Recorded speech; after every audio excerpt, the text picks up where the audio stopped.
అది కొంతమంది తీర్పులు తీర్చేస్తూ ఉంటారు. ఈడు పోతాడు నరకానికి, ఈడు అట్టపోతాడని. రేపు దిమ్మరపోతాం రేపు అక్కడ మనం. నేను తెలుసా, ఈడు పొరపాటును కూడా పరలోకం రాడన్నోడు నీకు కనపడవచ్చు అక్కడ. ఈడు ఖచ్చితంగా పరలోకంలోనే ఉంటాడు అన్నోడు పాతాళంలో కనపడవచ్చు. సార్ ఫలానా భక్తిపరుడు కనపడట్లేదు సార్ అంటే వాడు పాతాళంలో ఉన్నాడు ఆయన. అదే సార్ అంత భక్తుడు, వాడు భక్తుడు, నీ వాడి సంగతి నేను చెబుతాను, నీకు చూపిస్తాపా అంట.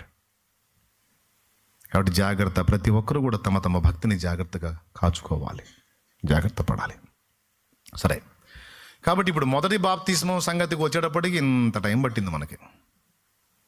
బాప్తిస్మంలో ఒక భాగం చెప్పాను నేను. ఇప్పుడు చెప్పండి, బాప్తిస్మం ఇచ్చి యోహాను ఇచ్చిన బాప్తిసం మారు మనసు విషయమైన దేవుని వాక్యం దగ్గరకు రమ్మని, యేసు వద్దకు రమ్మని పిలువ.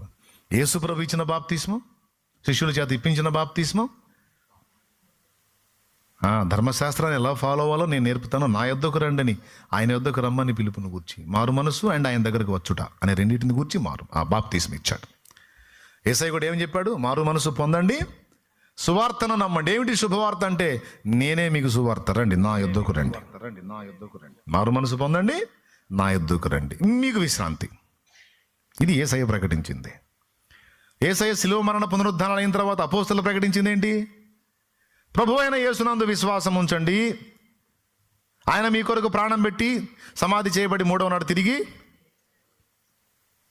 ఆయన యందు విశ్వాసం ఉంచి నమ్మి బాప్తిసం పొంది కూడా రక్షింపడం. ఇది మూడవది.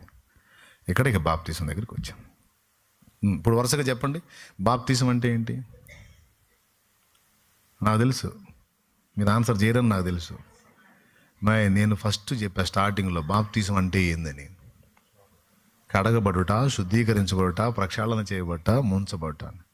అదంతా ముంచేశారుగా మీరు, పోయిందిగా. నేను ముందే చెప్పి జాగ్రత్తగా వినాలని. బాప్తిసం ఎలా పొందాలంటే మారు మనసు పొందాలి. బాప్తిసం అంటే ఏంటి అంటే, అన్నయ్య నువ్వు ఎప్పుడో స్టార్టింగ్లో ఒక మొక్క చెప్పి ఇన్ని మైళ్ళు ప్రయాణం చేసి చిలకలూరిపేట నుంచి హైదరాబాద్ తీసుకెళ్ళి హైదరాబాద్ అడుగుతున్నావు నువ్వు పేటలో ఏం చెప్పానని. దేవునికి స్తోత్రం. మధ్యలో ఎన్నుళ్ళు దాటొచ్చామన్నయ్య